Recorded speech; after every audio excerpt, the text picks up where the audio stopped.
The world of things is the other half of the world of thoughts. The inner informs the outer. The greater embraces the lesser. Matter is the counterpart of mind. Events are streams of thought. Circumstances are combinations of thought, and outer conditions and actions of others, in which each man is involved, are intimately related to his own mental needs and development. Man is a part of his surroundings. He is not separate from his fellows, but he is bound closely to them by the peculiar intimacy and interaction of deeds, and by those fundamental laws of thought which are the roots of human society. One cannot alter external things to suit his passing whims and wishes, but he can set aside his whims and wishes. He can so alter his attitude of mind towards externals that they will assume a different aspect. He cannot mold the actions of others towards him, but he can rightly fashion his actions towards them. He cannot break down the wall of circumstance by which he is surrounded, but he can wisely adapt himself to it, or find the way out into enlarged circumstances by extending his mental horizon. Things follow thoughts. Alter your thoughts, and things will receive a new adjustment. To reflect truly, the mirror must be true. A warped glass gives back an exaggerated image. A disturbed mind gives a distorted reflection of the world. Subdue the mind, organize and tranquillize it, and a more beautiful image of the universe, a more perfect perception of the world order, will be the result. Man has all power within the world of his own mind to purify and perfect it, but his power in the outer world of other minds is subject and limited. This is made plain when we reflect that each finds himself in a world of men and things, a unit amongst myriads of similar units. These units do not act independently and despotically, but responsively and sympathetically. My fellow men are involved in my actions, and they will deal with them. If what I do be a menace to them, they will adopt protective measures against me.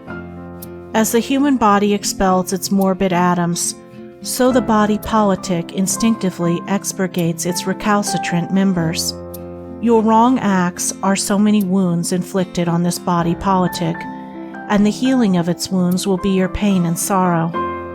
This ethical cause and effect is not different from that physical cause and effect, which the simplest is acquainted. It is but an extension of the same law, its application to the larger body of humanity. No act is aloof. Your most secret deed is invisibly reported, its good being protected in joy, its evil destroyed in pain. There is a great ethical truth in the old fable of the Book of Life, in which every thought and deed is recorded and judged.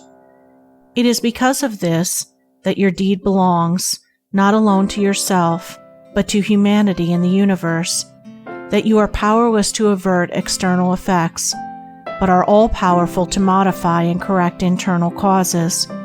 And it is also because of this that the perfecting of one's own deeds is man's highest duty and most sublime accomplishment.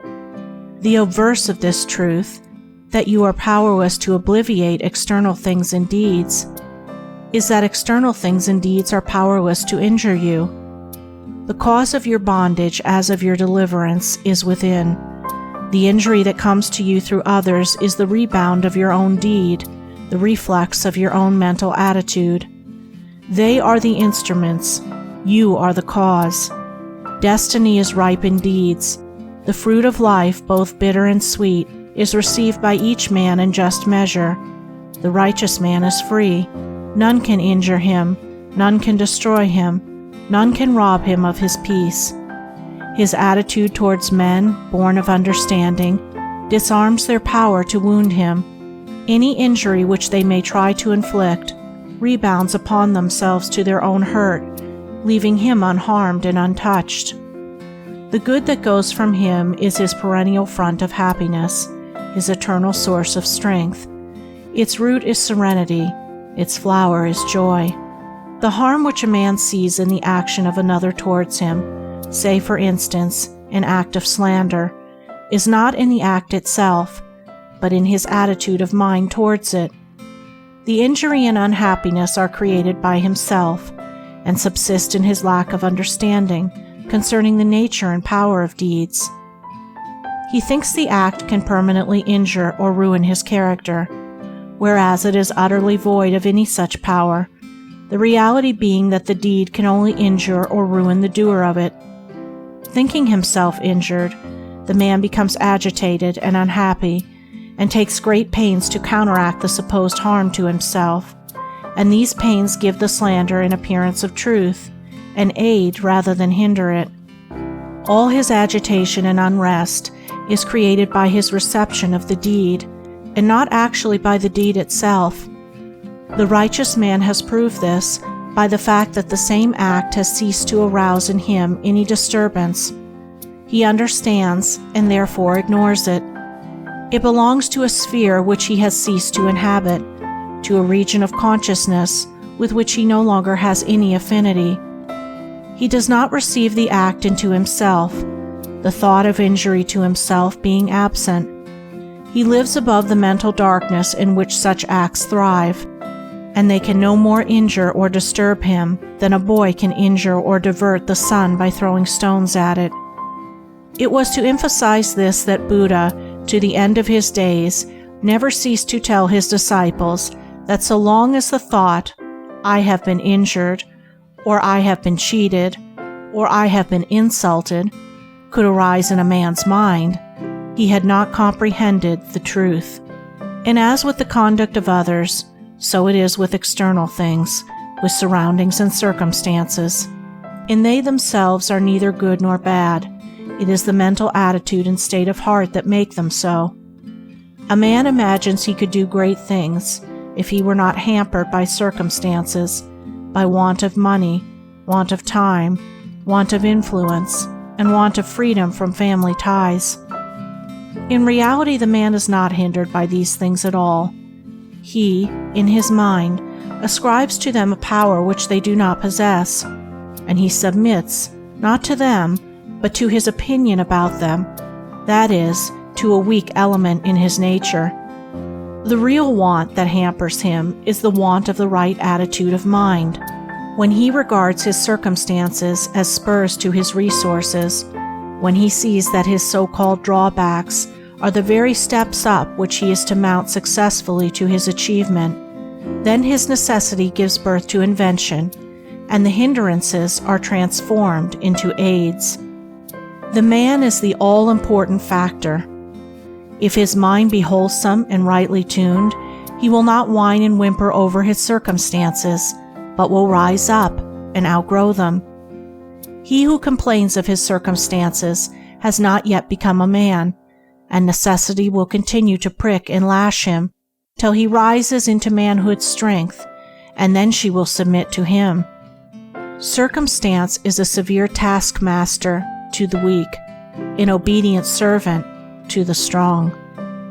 It is not external things, but our thoughts about them, that bind us or set us free. We forge our own chains, build our own dungeons, take our own prisoners, or we lose our bonds, build our own palaces, or roam in freedom through all scenes and events. If I think that my surroundings are powerful to bind me, that thought will keep me bound. If I think that, in my thought and life, I can rise above my surroundings, that thought will liberate me. One should ask of his thoughts, are they leading to bondage or deliverance? And should abandon thoughts that bind and adopt thoughts that set free. If we fear our fellow man, fear opinion, poverty, the withdrawal of friends and influence, then we are bound indeed, and cannot know the inward happiness of the enlightened, the freedom of the just. But if in our thoughts we are pure and free, if we see in our life's reactions and reverses nothing to cause us trouble or fear, but everything to aid us in our own progress, nothing remains that can prevent us from accomplishing the aims of our life, for then we are free indeed.